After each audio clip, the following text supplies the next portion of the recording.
برادران اسلام، واجب الاحترام بزرگوں، دوستوں، بھائیوں، عزیز نوجوانوں، اللہ تبارک و تعالیٰ کے کلام مقدس میں سے چند آیات مبارکہ اور آقا انعامدار حبیب کبریاء سیدنا محمد مصطفیٰ صلی اللہ علیہ وعلی آلہ واصحابہ وسلم تسلیما کثیرا کثیرا کہ فرامین مبارکہ میں سے ایک حدیث تلاوت کی ہے۔ دعا فرمائیں کہ اللہ تعالیٰ اس عاجز کو مالا حلسیت عافیت کاملہ دائمہ عاجلہ اور حق بات بیان کرنے کی توفیق عطا فرمائیں۔ آپ کو حق سننے سمجھنے کی، ہم سب کو حق پر چلنے کی توفیق عطا فرمائیں۔ پروردگار عالم اپنی رحمت سے تمام آنے والوں کا حج، زیارات، صدقات، خیرات، عبادات منظور و مقبول فرمائیں۔ میں نے آج کے درس میں جو آیات مبارک تلاوت کی ہے، اس کا تعلق جو ہے وہ سیدنا امیر المؤمنین عمر بن الخطاب ثانی الخلفاء وزیر النبی المصطفیٰ صلی اللہ علیہ وسلم سے ہے۔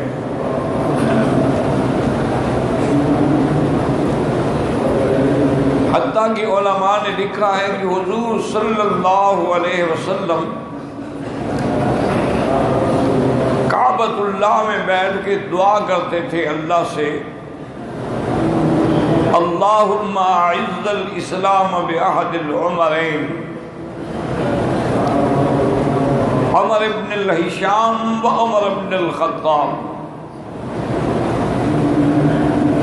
حضور دعا مانگتے تھے کہ یا اللہ اسلام کو عزت دے، غلبہ دے، ان دو میں سے کسی ایک کو مسلمان کر دے۔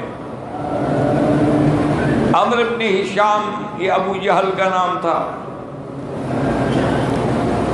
اور عمر بن الخطاب جو ہیں وہ سیدنا عمر کا نام تھا، اور یہ بھی نامی پشت میں جا کے حضور صلی اللہ علیہ وسلم سے مل جاتے ہیں، یعنی ایک ہی خاندان۔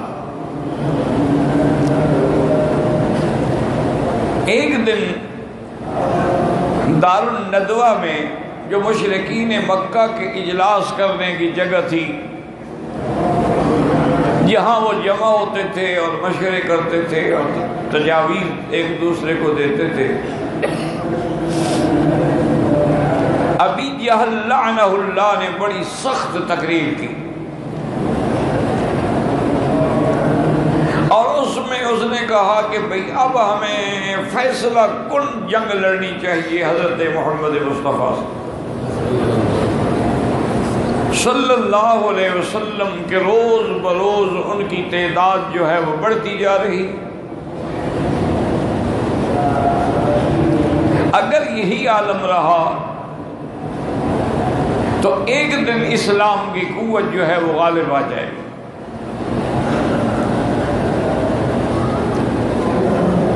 حضرت عمر رضی اللہ تعالی عنہ بھی اس مجلس میں موجود تھے۔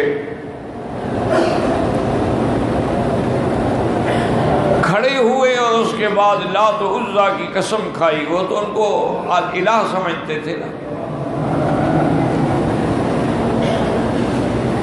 کہ اب مکہ مکرمہ کے اندر یا میں رہوں گا یا پھر محمد مصطفیٰ صلی اللہ علیہ وسلم رہے۔ گھر گئے، تلوار اٹھائی، کمان اٹھائی، زرہ پہنی، نیزہ پکڑا، اور کسی غیر و غضب میں بھرے ہوئے گھر سے نکلے، اسی ارادے سے کہ میں آج حضور پاک صلی اللہ علیہ وسلم پہ نعوذ باللہ حملہ کروں گا۔ راستے میں ایک آدمی ملا، اس نے پوچھا کہ الا این یا عمر، کیوں اتنے ناراض اور بھرے ہوئے غصے میں کہاں جا رہے ہو؟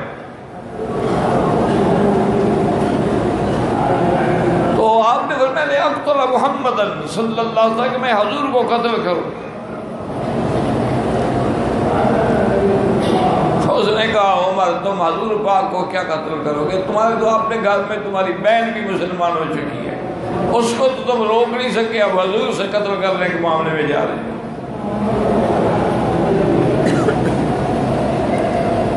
حضرت عمر رضی اللہ تعالی عنہ نے جب سنا تو غصہ و غیظ میں بھر گئے اور سیدھے بہن کے دروازے پہ آئے۔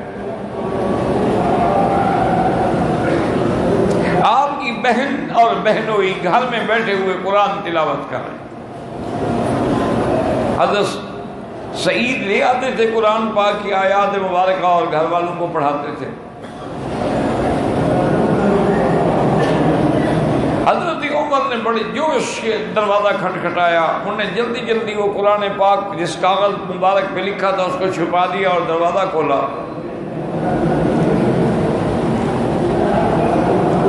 حضرت عمر نے فرمایا کیا آواز میں سن رہا ہوں، اور لوگ کہتے ہیں کہ تم مسلمان ہو گئی ہو، تم نے بھی حضور صلی اللہ علیہ وسلم کا کلمہ پڑھ لیا ہے۔ تو بی بی فاطمہ بنت الخطاب آپ کی بہن نے فرمایا کہ عمر بات یہ ہے کہ واقعتاً میں نے کلمہ پڑھ لیا۔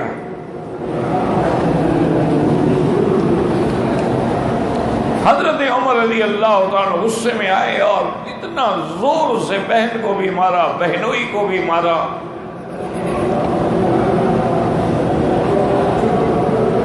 لیکن بی بی نے صرف ایک بات کی، کہا دیکھو عمر، تم جس باپ کے بیٹے ہو میں بھی تو اسی باپ کی بیٹی ہوں نا، تم چاہے میرے ٹکڑے اڑا دو لیکن اب میں حضور پاک کا کلمہ نہیں چھوڑ سکتی۔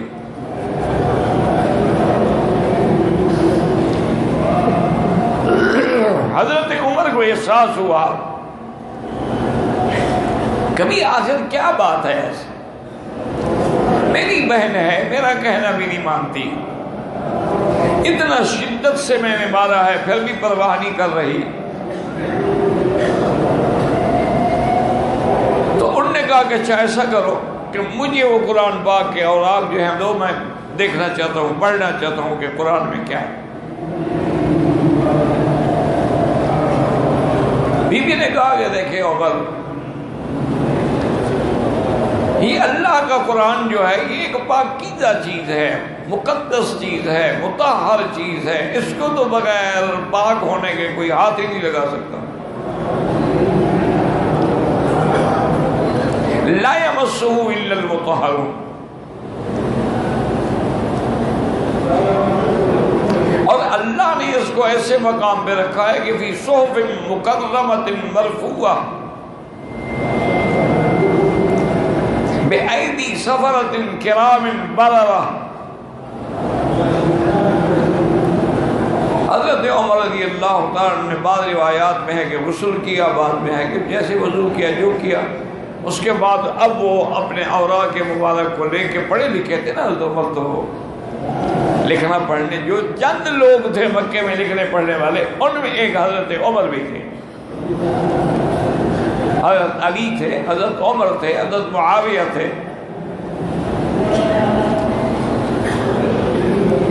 حضرت زید تھے، یہ سب پڑھے لکھے لوگ تھے۔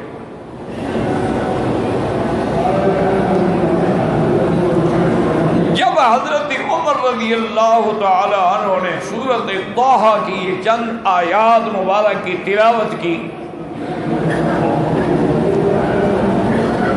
کہ اللہ فرماتے ہیں کہ ما انزلنا علیک القرآن لتشقى الا تذکرۃ لمن یخشی، اور پھر کس نے اتارا ہے تنزیلا ممن خلق الارض والسماوات العلی۔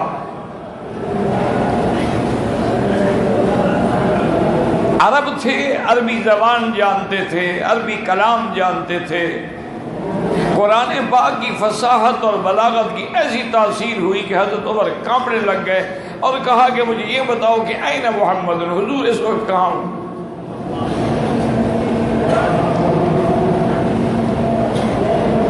اصل میں قرآن کی آج بھی وہی تاثیر ہے، اللہ کا قرآن آج بھی اللہ کا کلام ہے، اس میں وہی تاثیر ہے، لیکن ایک تو پڑھنے والی زبانیں ناپاک ہیں، ایک ہم غور و فکر سے نہیں پڑھتے ہیں۔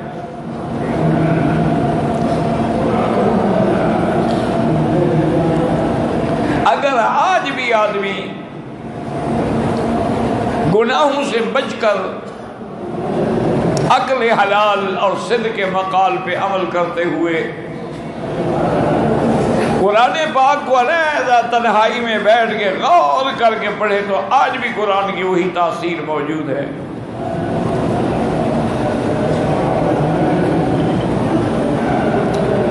حضرت عمر رضی اللہ تعالی عنہ نے کہا کہ این محمد صلی اللہ علیہ وسلم، انہوں نے کہا کہ اس وقت تقریباً حضور دار ارقم میں ہیں۔ اب یہ ساری چیزیں ہیں نا، یاد رکھو حرم کے اندر آ گئی ہیں، دار ارقم، بیت ام ہانی، اسی طرح سیدہ خدیجہ کا گھر جہاں حضور کے سارے بچے پیدا ہوئے، اور حضور صلی اللہ علیہ وسلم کا اپنا گھر جہاں خود حضور پیدا ہوئے۔ اب یہ تمام چیزیں جو ہیں وہ اللہ کے حرم میں آ گئی ہیں۔ مولد النبی صلی اللہ علیہ وسلم کی ایک چھوٹا سا کمرہ باقی رکھا گیا ہے، لیکن تمام چیزیں جو ہیں وہ اللہ کے حرم میں آ گئی۔ جب حرم بن گیا تو حرم کو تو نہیں روکا جا سکتا۔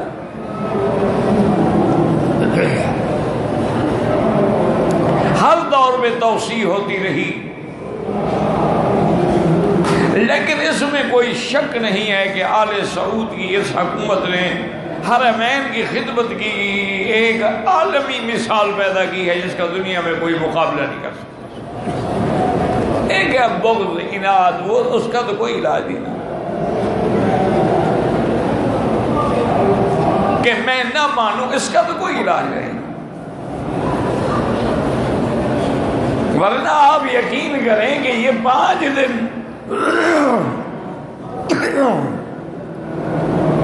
جو حج کے ہوتے تھے پانی نہیں ملتا تھا۔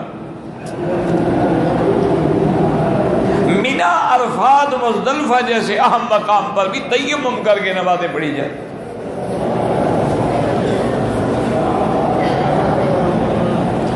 پانی نہیں تھا،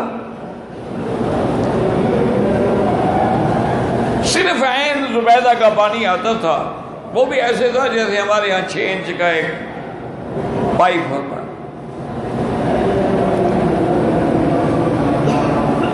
اور غریب بدو لوگ جو ہیں وہ لکڑی ڈال کے آگے بھی وہ ٹین لٹکاتے تھے، پیچھے بھی ٹین لٹکاتے تھے، اور وہ چل پھر کے بیچارے مویا مویا مویا پانی پانی بیچتے تھے۔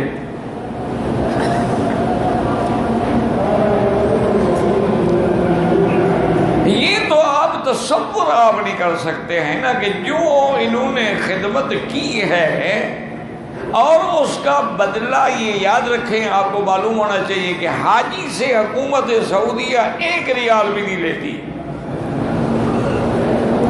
نہ ویزے کا نہ فیسیں۔ یہ جو فیسیں ہوتی ہیں معلم کی ہوتی، معلم کی ہو گئی، عدلہ کی ہو گئی، دلیل کی ہو گئی، زمزم پلانے والوں کی ہوگی، حکومت کا تو 1 ریال بھی نہیں ہے۔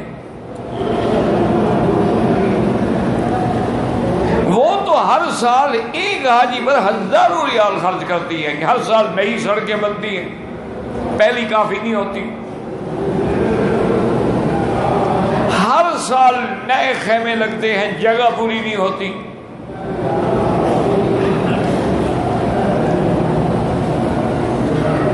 ہر سال یہ اہتمام کیا جاتا ہے کہ اگر شدید گرمی ہو تو عارضی پانی سے بارش کی جائے۔ پہلے مینا کے جتنے خیمے تھے نا وہ اس میں کولر لگے ہوئے تھے، اب آرڈر ہو گیا کہ نہیں سب کو AC لگاؤ۔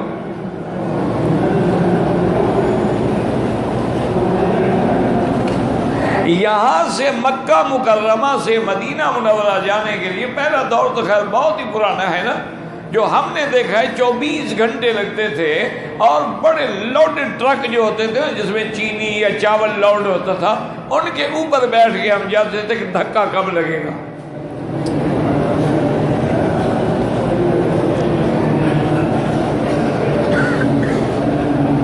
اور ڈاک کا انتظام یہ تھا کہ وہ جو بس جاتی تھی وہ سرکاری ڈاک تھیلا لے جاتی تھی، وہاں چھوڑ آئی، ادھر کا تھیلا یہاں لے آئی، بس۔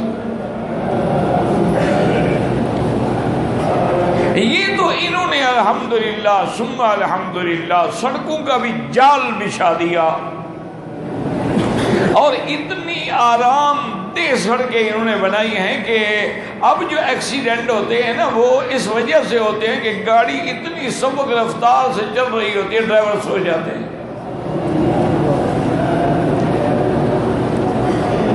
دھکے لگے تو نہ سوئے نا، دھکے تو لگتے نہیں۔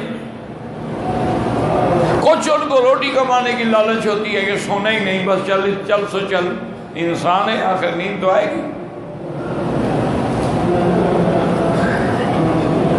اور ایک ایک مسجد، یعنی آپ ایک ایک مسجد جا کے دیکھیں، مثلا طائف کا میقات سیل الکبیر ہے، اس کی مسجد دیکھیں، مسجد عائشہ دیکھیں، مسجد جیرانہ دیکھیں، مسجد جحفہ دیکھیں،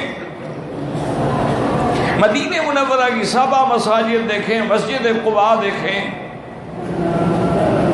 یعنی ہر جگہ پر انہوں نے اتنی خدمت کی ہے جس کی دنیا میں کوئی مثال نہیں۔ ایک ہے بس ضد ہونا یا نہ ماننا۔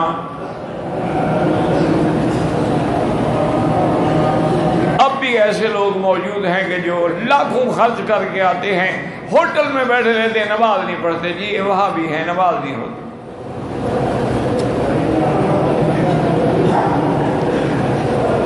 اور نماز تو ہر کسی کے پیچھے ہو جاتی ہے، صلو خلف کل بر و فاجر۔ نماز کے نہ ہونے کا معنی یہ ہے کہ وہ کافر سمجھتے ہیں، کافر کے پیچھے نماز نہیں ہوتی نا، باقی تو نیک ہے، برا ہے، اچھا ہے، نماز ہو جاتی ہے۔ بہرحال اللہ تبارک و تعالی رحمت فرمائے، اور اللہ تو جانتے ہیں نا کہ کس کے کیا خدمات ہیں۔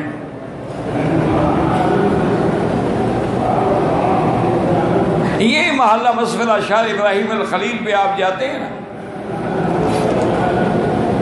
اور جہاں یعنی یہ آپ کا بن داؤد والی بلڈنگ جو ہے ختم ہوتی ہے، اس کے دائیں ہاتھ میں وہ مکان تھا جہاں میں پیدا ہوا، تو اس کا ہم حرم سے وہاں تک نہیں جا سکتے تھے، ڈر سے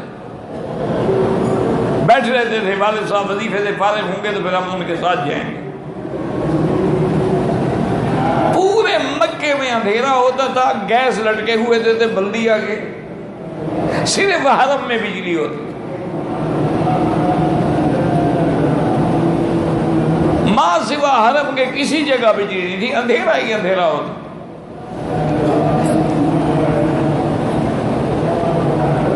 اب تو جناب وہ گلیاں بھی نہیں پہچانی جاتی۔ بہرحال میرا تو اپنا ایک خیال ہوتا ہے بحیثیت طالب العلم کے، میرا دماغ تو یہ کام کرتا ہے کہ جہاں جہاں سے محمد مصطفیٰ گزرے ہیں نا، اللہ نے وہاں بہاریں لگا دی ہیں۔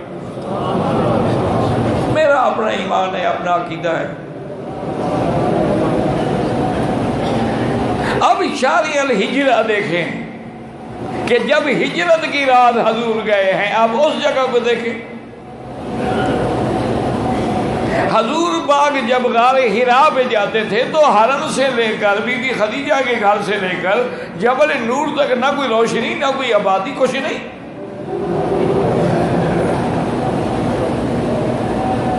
اور اسی تنہائی میں اندھیری راتوں میں غار میں حضور بیٹھ کے کبھی 8 دن، کبھی 10 دن، کبھی مہینہ عبادت فرماتے تھے۔ راشن ختم ہو جاتا، پھر حضور واپس آتے، پھر پانی کا مشکیزہ، ستو، کچھ چنے، کچھ پانی، کچھ چیزیں چھوٹی موٹی کھانے کی، وہ لے کے حضور پھر کان یتحنس فی غار حرا، وہاں جا کے عبادت فرماتے۔ اور حضور فرماتے حبب الی الخلا، مجھے تنہائی محبوب ہو گئی، میں لوگوں میں بیٹھنا نہیں پسند کرتا تھا۔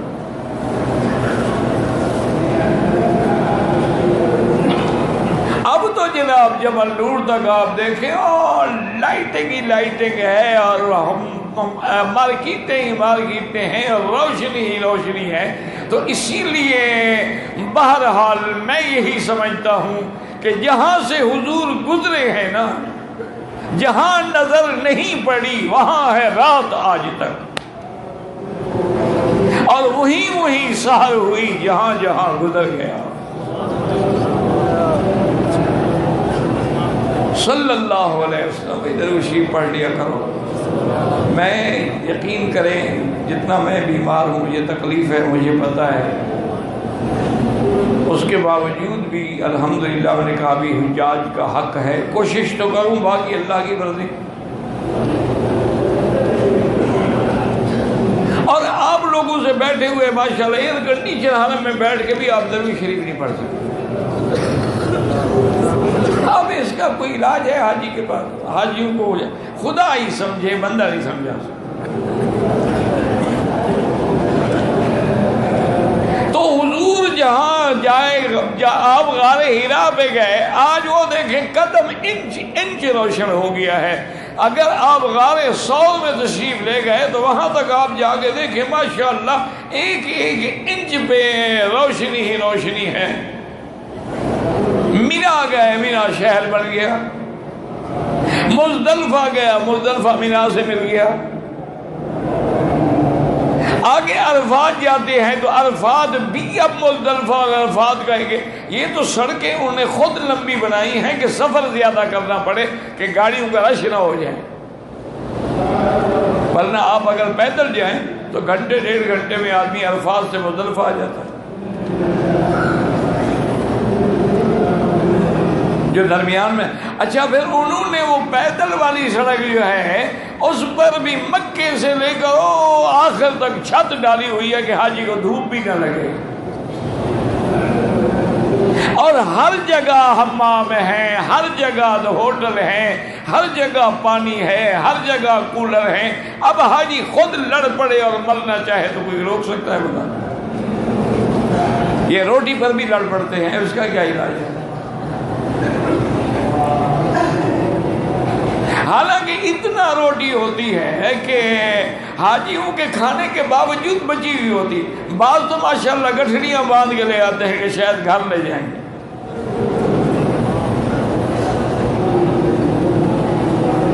تو اب دیکھیں کہ سیدنا عمر رضی اللہ تعالی عنہ دار ارقم پہ پہنچے. یہ دار ارقم جو ہے نا جی، یہ صفا جہاں آپ دوڑتے ہیں نا، صفا سے دائیں ہاتھ میں مڑے تو پہلے دار ارقم تھا.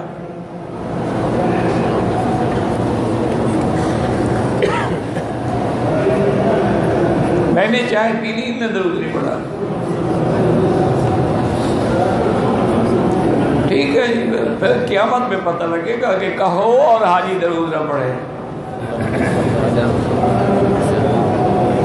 ایک یاد رکھو، جب تک درود شریف کی کثرت نہیں کرو گے نا تو دلوں پر جو زنگ لگے ہوئے ہیں وہ نہیں مٹیں گے. یہ کوئی بات ہے کہ آدمی مکے میں آئے، ملتزم پہ جائے، طواف میں جائے، صفا پہ جائے اور اس کو رونا بھی نہ آئے، آنسو بھی نہ نکلے. اسی لیے مالک ابن دینار فرماتے تھے کہ میری دعا جو منظور ہوتی ہے نا مجھے پتہ لگ جاتا ہے. ساتھیوں نے پوچھا، انہوں نے کہا کہ جب دعا مانگتے ہوئے میرا بدن کانپنے لگ جائے، آنسو بہنا شروع ہو جائیں، دل میں خوف آ جائے، بال کھڑے ہو جائیں اللہ کے خوف سے، میں سمجھتا ہوں الحمدللہ دعا منظور ہو گئی. اور اگر ویسے حاجی صاحب پھر رہے ربنا آتنا فی الدنیا حسنہ فی الآخرۃ حسنہ وقنا عذاب النار یا عزیز یا غفار، اس کو بھی قرآن کا حصہ بنا دیا ہے.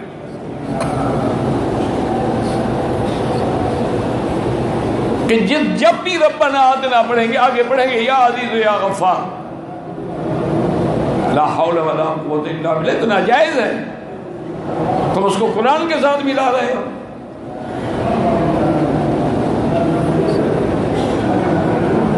اور اس کے بعد جناب صرف ایک فکر ہے حاجی صاحب کو کہ کعبے کے ساتھ کھڑے ہو کر میں ذرا فوٹو بنوا لوں تاکہ گھر والوں کو یقین تو آئے نا کہ یہ شریف کیا تھا.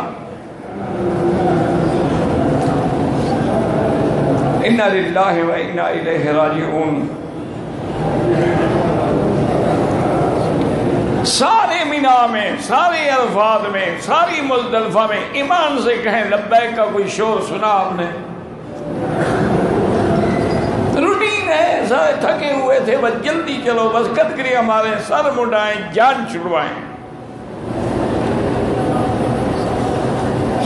حالانکہ یہ نہیں سمجھتے کہ میں احرام میں تو اس وردی میں ہوں جس وردی پہننے کا مجھے خدا نے حکم دیا، میں تو اس وردی میں ہوں جس وردی کا حضور پاک محمد مصطفیٰ نے مجھے سکھایا ہے، جتنا دیر احرام زیادہ رہے گا اتنا مجھے ثواب زیادہ ملے گا۔ اب آپ کے لیے کیا مشقت ہے؟ مشقت تو ان کے لیے تھی جو حج قران کا احرام باندھ کے آتے تھے اور ایک ایک مہینہ کم از کم احرام میں رہتے تھے۔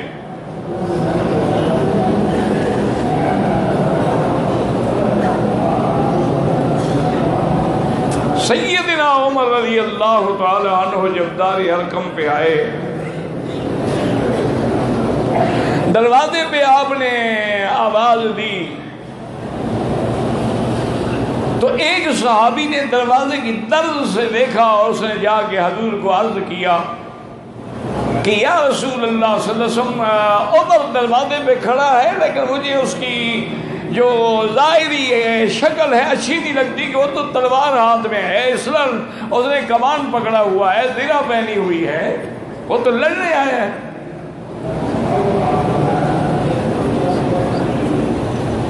سیدنا حمزہ رضی اللہ تعالی عنہ بھی بیٹھے تھے، انہوں نے کہا صحابی سے، کہا کھول دو دروازہ، آنے دو عمر کو، مکے میں کہ صرف ماں نے عمر جینا ہے اور کوئی بہادر نہیں ہے۔ اگر نیک نیتی سے آیا ہے ہم سینے سے لگائیں گے، ورنہ انشاءاللہ عمر کی تلوار چھین کے میں اس کی گردن کاٹوں گا۔ وہ بھی تو حمزہ تھا، سیدنا حمزہ ہے رضی اللہ تعالی عنہ۔ یہ بچے تھے جب، ابھی یعنی بالکل عنفوان شباب تھا۔ کسی نے کہا کہ آج ابھی جہل نے حرم میں حضور کو گالیاں دی ہیں، مسلمان بھی نہیں ہوئے تھے، لیکن اسی جوش میں آئے، ابو جہل بیٹھا تھا، تلوار کے الٹے طرف سے اس کے سر پہ مارا اور کہا کہ ابو جہل خبردار، اگر آج کے بعد تیری زبان سے حضور کے خلاف کوئی بات نکلی تو میں تیری زبان کاٹ کے کتوں کو کھلاؤں گا۔ خدا کی شان ہے، حمزے کی آواز میں اتنا اثر تھا کہ ابو جہل ہل نہیں سکا، چپ کر کے بیٹھ رہا، جواب بھی نہیں دے سکا۔ رضی اللہ تعالی عنہ وارضاہ۔ دروازہ کھولا، حضرت عمر رضی اللہ تعالی عنہ کی حضور کے چہرے مبارک پہ نظر پڑی اور آنکھیں جھک گئیں۔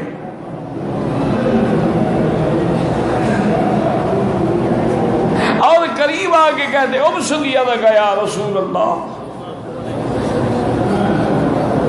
حضور ہاتھ بڑھائیں، مجھے کلمہ پڑھائیں۔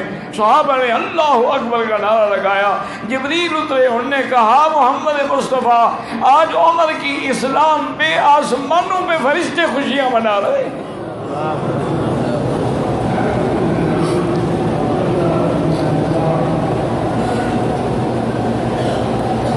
سیدنا حمزہ نے کہا کہ عمر تم بڑے خوش قسمت ہو کہ رات حضور دعائیں مانگ رہے تھے اور رات دعا مانگی ہے اور آج اس کی تعبیر آ گئی ہے۔ اللہ نے تیرے نصیب میں لکھا تھا عمر ابن ہشام رہ گیا اور عمر ابن الخطاب آ گیا۔ اسی لیے علماء کبھی کبھی کہتے ہیں کہ تمام صحابہ جو ہیں وہ مرید محمد ہیں، وہ خود آئے ڈھونڈنے کے لیے، لیکن عمر جو ہے وہ مراد محمد ہے، جس کو خدا سے خود مانگا ہے محمد مصطفیٰ رضی اللہ تعالی عنہ وارضاہ۔ کچھ دیر کے بعد صحابہ تیاری کرنے لگے نماز کی، چونکہ دارالارقم میں پڑھتے تھے، چھپ کے نماز پڑھتے تھے، ابھی اتنی طاقت نہیں تھی کہ باہر آئے۔ یعنی آپ اندازہ کریں کہ ہجرت جس دن حضور نے فرمائی ہے کل 83 مسلمان ہوا تھا، کل 83۔ جب دیکھا دیکھا حضرت عمر نے، انہوں نے کہا کہ یا رسول اللہ کہ عبادت آپ، انہوں نے کہا بھائی تمہارے مکے کے رشتہ دار جو ہیں تیرے، وہ ہمیں اللہ کے حرم میں تو عبادت نہیں کرنے دیتے۔ حضرت عمر نے کہا کہ یا رسول اللہ آپ ایسا کریں، آج نکلیں باہر آپ، ایک طرف حمزہ ہوگا، ایک طرف عمر ہوگا، اور آگے آپ ہوں گے۔ آج میں دیکھتا ہوں کہ مکے میں کون سا لال جنا ہے جو آگے محمد مدنی کا راستہ روکتا ہے۔ اگرچہ بت ہیں جماعت کی آستینوں میں، مجھے ہے حکم اذان لا الہ الا اللہ۔ حضرت عمر کے آنے سے صحابہ مسجد میں آئے، اللہ کے کعبے میں آئے اور کھل کے عبادت شروع ہوئی۔ اور یہ عمر رضی اللہ تعالی عنہ، آپ اندازہ کریں کہ اتنا بڑا عبقری تھا کہ اس کا لقب محدث بھی تھا اور ملحم بھی تھا، کہ عمر تھا۔ کیا مانا کہ جب بھی کوئی بات کی اللہ نے عرشوں سے قبول فرما لی، اور کبھی اللہ نے وہ الفاظ عمر کے دل میں ڈالے، اس کی زبان پہ آئے، اور اس کے بعد اللہ نے وہی لفظ قرآن میں نازل فرما دیے۔ یہ کسی کو یہ مقام نہیں ملا۔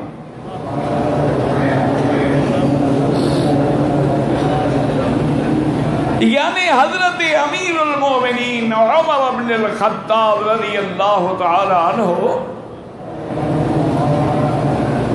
جب حضور نے یہ آیت پڑھی ثم خلقنا النطفة علقة فخلقنا العلقة مضغة فخلقنا المضغة عظاما فكسونا العظام لحما ثم انشأناه خلقا آخر، حضرت عمر فوراً بول پڑے فتبارک اللہ احسن الخالقین۔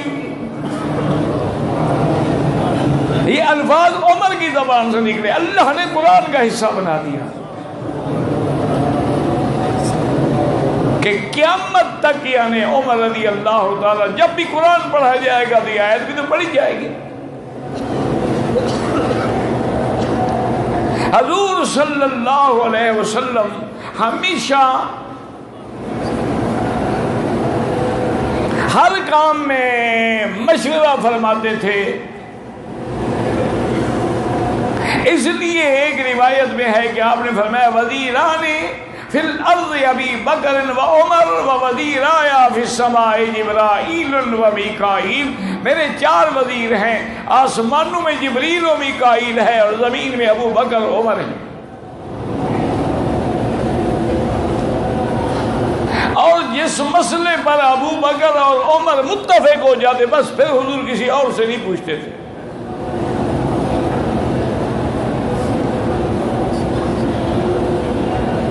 اسی لیے آپ حجاج کرام جو آتے ہیں، خود اندازہ کریں کہ ہر مسلمان جو ہے کعبے میں آئے گا، طواف کرے گا، اور مقام ابراہیم پہ 2 رکعت نماز جو ہے واجب الطواف ادا کرے گا۔ اس کے لیے بھی حضور نے مشورہ فرمایا تھا۔ یہ مقام ابراہیم کعبے کے دروازے کے ساتھ لگا ہوا تھا، پھر اس کو تھوڑا سا دور کیا گیا، اور آخر میں حضور نے صحابہ سے مشورہ لیا کہ ہمیں طواف کی 2 رکعت جو ہیں اس کے لیے حرم میں کون سی جگہ کو مصلی بنائیں۔ کسی نے کہا دروازے کے ساتھ کھڑے ہو جائیں،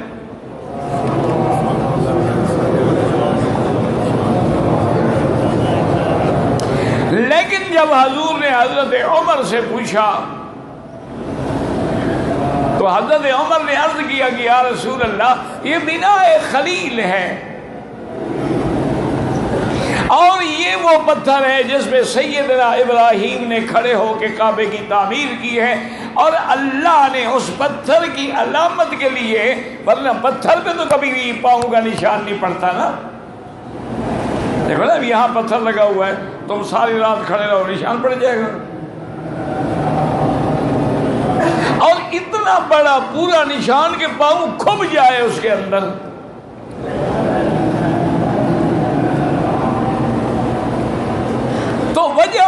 کیا تھی؟ تاکہ قیامت تک پہچانا جائے کہ وہ پتھر کون سا ہے۔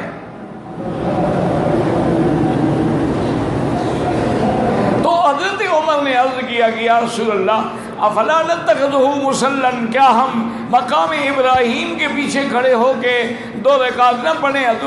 حضور فیصلہ کر رہے تھے کہ جبریل آ گئے، واتخذوا من مقام ابراہیم مصلا۔ اللہ نے حکم دیا کہ میرا مدنی عمر نے جو فرش پہ فیصلہ کیا میں نے عرش پہ قبول کر لیا ہے، اب اسی کو مقام مصلی بنائیں۔ اور یاد رکھو اگر کوئی اچھے کام کی ابتدا کرے گا قیامت تک اس کو اجر ملے گا۔ جتنے حاجی آئیں گے مقام ابراہیم پہ نماز پڑھیں گے تو ثواب حضرت عمر کے کھاتے میں لکھا جائے گا۔ لاکھ شیعہ انکار کرو، کہاں بھاگو گے؟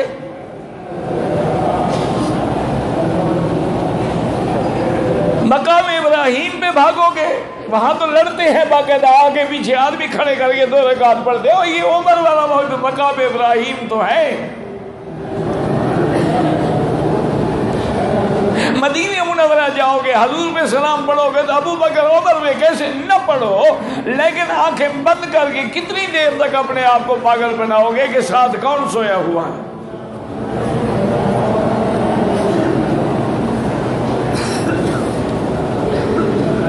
اسی طرح حضور کی زندگی میں ایک بڑا سخت مرحلہ آیا۔ سیدہ عائشہ صدیقہ بنت صدیق رضی اللہ عنہ، بڑا لمبا واقعہ ہے لیکن میں مختصر عرض کرتا ہوں کہ سیدہ صدیقہ رضی اللہ تعالی عنہا پر جب تہمت لگی، حضور سفر پہ واپس آ رہے تھے اور اتفاق یہ ہوتا تھا کہ صبح صبح ہی قافلے چل پڑتے تھے۔ بی بی صاحبہ جو گئی اپنی قضائے حاجت کے لیے، ان کو واپسی پہ دیر ہو گئی، آئیں تو دیکھا قافلہ چلا گیا ہے۔ بی بی نے سوچا اب میں کیا کر سکتی ہوں، قافلہ اونٹوں کی رفتار سے چلے گا، میں دوڑوں نہیں پکڑ سکتی، اور صحرا ہے، آدمی بھٹک گیا تو پھر کہیں نہیں ملے گا۔ انہوں نے کہا بہتر یہ ہے میں اسی سو جاتی ہوں، جب حضور کو علم ہوگا کہ عائشہ پیچھے رہ گئی ہے تو حضور کسی کو بھیجیں گے۔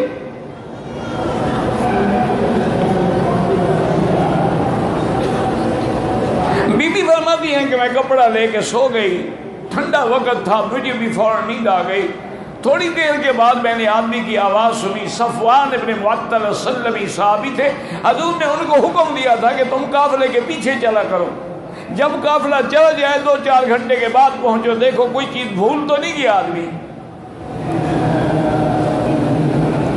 اب جب حضور اترے ہیں تو بی بی عائشہ جو ہے وہ اپنے ہودج میں نہیں ہیں۔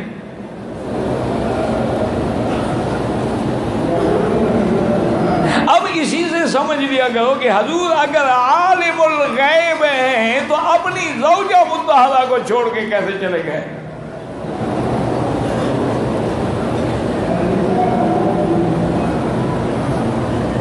اور بی بی عائشہ فرماتی ہے کہ خدا کی قسم ہے میں نے ایسا باحیا بندہ اپنی زندگی میں نہیں دیکھا کہ اپنی اونٹنی کو بٹھا کے خود دور چلے جاتے، میں اونٹنی پہ سوار ہو جاتی، پھر وہ مہار پکڑ کے آگے چل پڑتے۔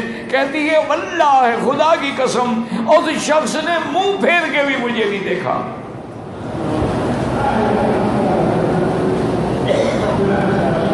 حضور کے قافلے میں پہنچ گئے، لیکن دشمن تو دشمن ہوتا ہے نا، اس کو تو موقع کی انتظار ہوتی ہے۔ عبداللہ ابن ابی بھی ساتھ تھا، انہوں نے کہا جی ہو سکتا ہے نوجوان لڑکی ہو، نوجوان آدمی ہو، یہ خود بخود پیچھے رہے گی اس کی انتظار میں، اس کو پتہ تھا کہ وہ بعد میں آئے گا۔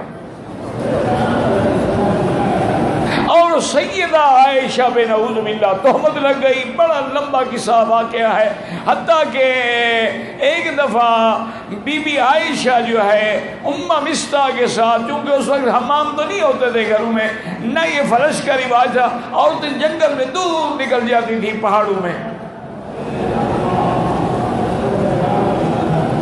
وہ تھی تو پاؤں میں اس کے کپڑا الجھا اور گرنے لگی تو فوراً کہا کہ ہلاک اللہ مستعد کو برباد کر.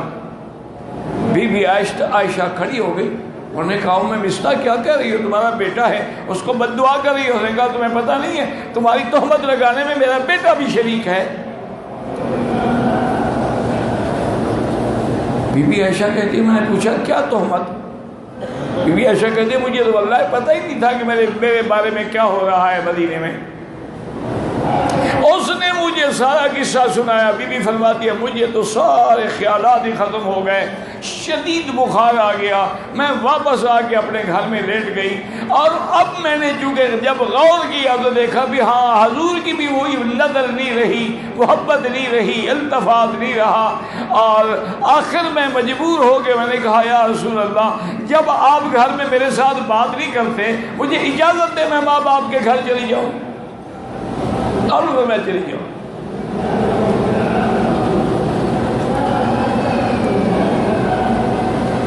چلے گئے بی بی صاحبہ اور ماں سے کہا باپ سے کہا. انہوں نے کہا نہیں ہے تمہاری بیٹی ہو, ہم حضور کو تیرے بارے میں سفارش نہیں کر سکتے. حضور نے حضرت علی کو بلایا رضی اللہ عنہ. کہا علی تمہیں پتہ ہے بی بی عائشہ کے بارے میں جو باتیں ہو رہی ہیں, مجھے مشورہ دو میں کیا کروں. حضرت علی نے عرض کیا کہ یا رسول اللہ دو باتیں ہیں. ایک تو یہ ہے کہ بی بی عائشہ کی کنیز جو ہے بریرہ, اگر اس کو میرے حوالے کریں تو کنیز جو ہوتی ہے رازدان ہوتی ہے, ساتھ رہنے والی ہوتی ہے, اس کو ضرور پتہ ہوگا بی بی عائشہ کی اس بات کا, اور مجھے اجازت دے تو میں اس کی تفتیش کروں.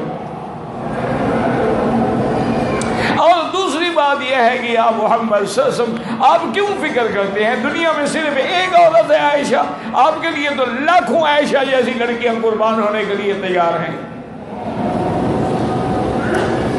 حضور نے فرمایا جو میں نے پوچھا ہے بس مجھے وہی مشورہ دو کہ میں کیا کروں.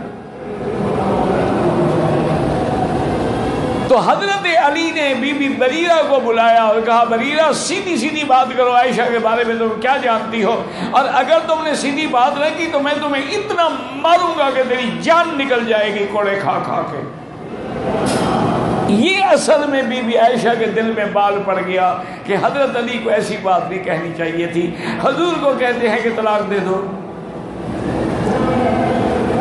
علی میرا بیٹا تھا, میں اس کی ماں تھی, میں امہات المومنین تھی, بیٹا بھی کہتا ہے کہ میری ماں کو طلاق دے دو. یہ بال بڑھ گیا تھا. حضرت علی بی بی عائشہ ایک دوسرے سے ناراض ہو گئے تھے. نے کہا علی تم میرے ٹکڑے کر دو, ما رأیت فیہا شیئا, میں نے اپنی زندگی میں اپنی صحبت میں بی بی عائشہ پر کبھی کوئی غلط کام کرتے ہوئے دیکھا ہی نہیں, تو میں کیا کروں. ہاں اتنی بات ضرور ہے کہ عائشہ غافل لڑکی ہے, نوجوان بچی ہے, کبھی کبھی آٹا گوندھ کے رکھ دیتی ہے اور وہیں سو جاتی ہے, بکری آگے آٹا کھا جاتی ہے.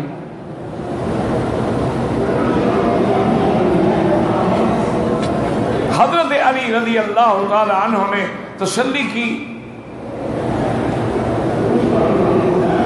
اور بی بی عائشہ فرماتی ہے کہ میری زندگی کے وہ ایام تھے کہ حضور آتے میرے گھر میں, ابو بکر کے گھر میں تشریف لے آتے, لیکن حضور میرا نام بھی نہیں لیتے تھے. فرماتے کیف تیکم, اس کا کیا حال ہے؟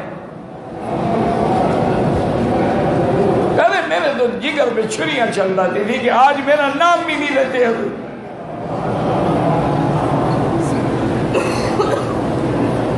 حضور نے فرمایا کہ ابو بکر تم کیا کہتے ہو؟ یا رسول اللہ میں کچھ نہیں کہتا, میری بیٹی ہے, میں نہیں صفائی دوں گا. آپ نے آپ کی والدہ سے پوچھا, کہا لا یا رسول اللہ یہ بنتی میری بیٹی ہے, میں اگر اس کے حق میں بات کروں تو کہیں گے ماں نے اپنی بیٹی کے حق میں بات کی ہے. حضور اسی عالم میں تشریف لائے مسجد نبوی میں اور حضرت عمر کو بلایا, کہہ دو رضی اللہ اللہ اکبر. حضرت عمر آئے, حضور نے فرمایا عمر ما رأیک فی قصۃ عائشہ,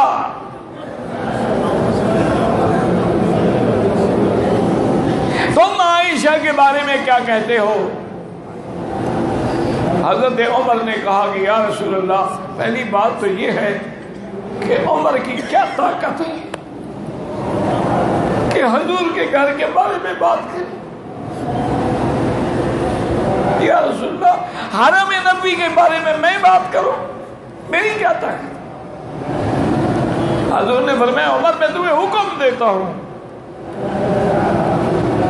مجھے مشورہ دو. اور نے کہا یا رسول اللہ اگر آپ کا حکم ہے پھر میں اگر کوئی بات پوچھوں تو ناراض تو نہیں ہوں گے آپ؟ حضرت فرمایا بالکل نہیں ہوں گا.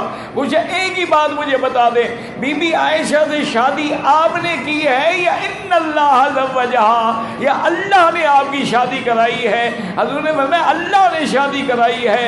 اور جبریل ایک ریشم کے کپڑے میں شادی سے پہلے عائشہ کی تصویر لے کر بھی میرے پاس آئے تھے اور انہوں نے کہا تھا ہذہ زوجتک. تو حضرت عمر نے کہا یا رسول اللہ مجھے حیرت ہوتی ہے, ہمیں اپنے بیٹوں کے لیے اچھی لڑکی مل جاتی ہے, خدا کو محمد کے لیے نہیں ملی.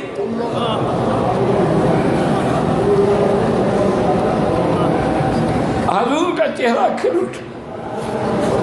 انہوں نے کہا حضور ایک بات مجھے بتائیں, یہ گندی مکھی جو اڑتی ہے یہ آپ کے بدن پہ بیٹھتی ہے؟ انہوں نے کہا نہیں, ان اللہ طہرنی, اللہ نے مجھے ان گندی چیزوں سے پاک رکھا ہے. انہوں نے کہا جس نبی کے بدن پہ ایک گندی مکھی نہیں بیٹھ سکتی, گندی عورت کیسے بیٹھ سکتی ہے؟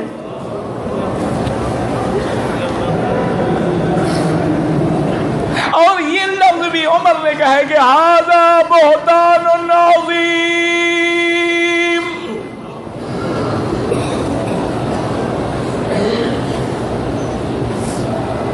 حضرت عمر کہتے ہیں حضور کا چہرہ ایسے کھل گیا جیسے گلاب کا پھول. حضور کو تسلی ہو گئی. ادھر خیال نہیں جا رہا تھا نا. حضور فوراً تشریف لے آئے. بی بی عائشہ کہتی ہے میں بستر پہ, میں تو پڑی ہوئی تھی, اب مجھ میں تو اٹھنے کی طاقت نہیں تھی.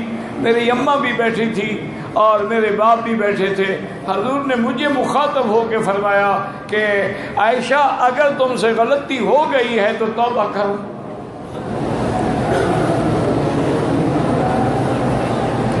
اللہ توبہ معاف کریں گے. بی بی عائشہ کہتی ہے کہ مجھے غم کی وجہ سے یوسف علیہ السلام کے ابے کا نام بھی بھول گیا. میں یعقوب بھی نہ کہہ سکی. میں نے کہا میں وہی بات کرتی ہوں جو ابو یوسف نے کی تھی, فصبر جمیل واللہ المستعان علی ما تصفون. میں نے کہا یا محمد اگر میں اپنی پاکی بیان کروں آپ نہیں مانیں گے, اور میں ناحق اپنے ذمہ برائی لگاؤں, یہ کیسے ہو سکتا ہے؟ بی بی عائشہ کہتی ابھی یہ باتیں ہو رہی تھی کہ وحی اتر گئی. بی بی عائشہ فرماتی ہے میں دیکھ رہی تھی کہ میرے ابے کی جان نکل رہی ہے, میری اماں کی جان نکل رہی ہے کہ آج گھر میں بیٹھے ہیں اور وحی بھی آ گئی, جبریل بھی آ گیا, اللہ جانے کیا فیصلہ ہوتا ہے. لیکن میں مطمئن تھی کہ خدا کبھی ناانصافی نہیں کرے.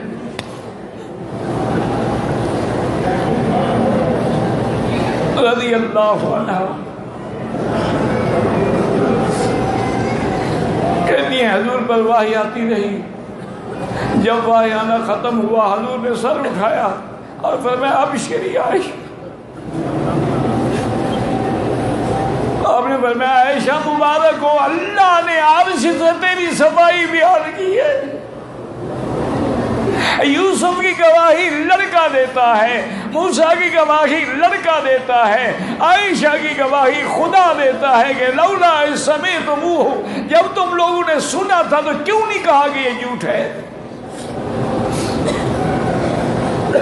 قلتم ما یکون لنا ان نتکلم بہذا سبحانک ھذا بہتان عظیم. حضور نے ساری قرآن پڑھا. بی بی عائشہ کہتی ہے واللہ میں یہ سمجھتی تھی کہ میں پاک ہوں, کبھی نہ کبھی حضور کے دل میں اللہ خیال ڈال دیں گے کہ آپ کی بیوی پاک ہے, لیکن مجھے یہ امید نہیں تھی کہ اللہ میرے لیے قرآن اتاریں گے.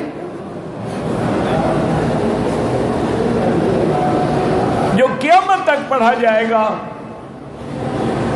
حضور نے قرآن جب پڑھ لیا، سنا لیا، اب تو سب ہوش میں آ گئے، تو ابو بکر نے حکم دیا کہ عائشہ فشکری رسول اللہ، اٹھو اور حضور کے ہاتھ میں بوسہ دو اور شکریہ ادا کرو۔ اور بی بی عائشہ نے کہا لا اشکر، میں نہیں شکریہ ادا کرتا۔ اماں نے کہا کہ قومی عائشہ، اٹھو حضور کا شکر، انہوں نے کہا لا اشکر رسول اللہ ہے، میں حضور کا شکر ادا نہیں کرتی ہوں، حضور نے بھی تو 1 مہینے تک میرا اعتبار نہیں کیا، میں اس رب کا شکر کروں گی۔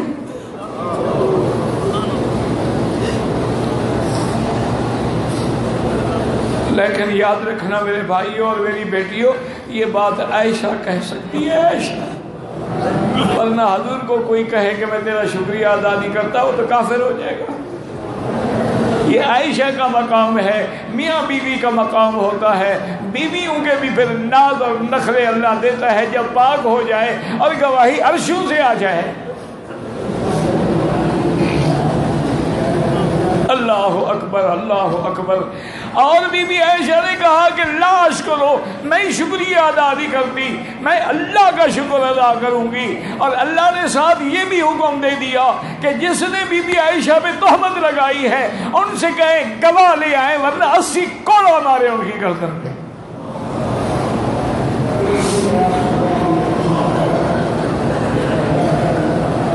تو یہ فیصلہ دینے والا اور رائے دینے والا کون تھا؟ عمر تھا رضی اللہ عنہ۔ زندگی انشاءاللہ تو بات باقی اللہ کو منظور ہے، چونکہ آگے یکم محرم آ رہی ہے اور شہادت عمر بھی یکم کو ہوگی۔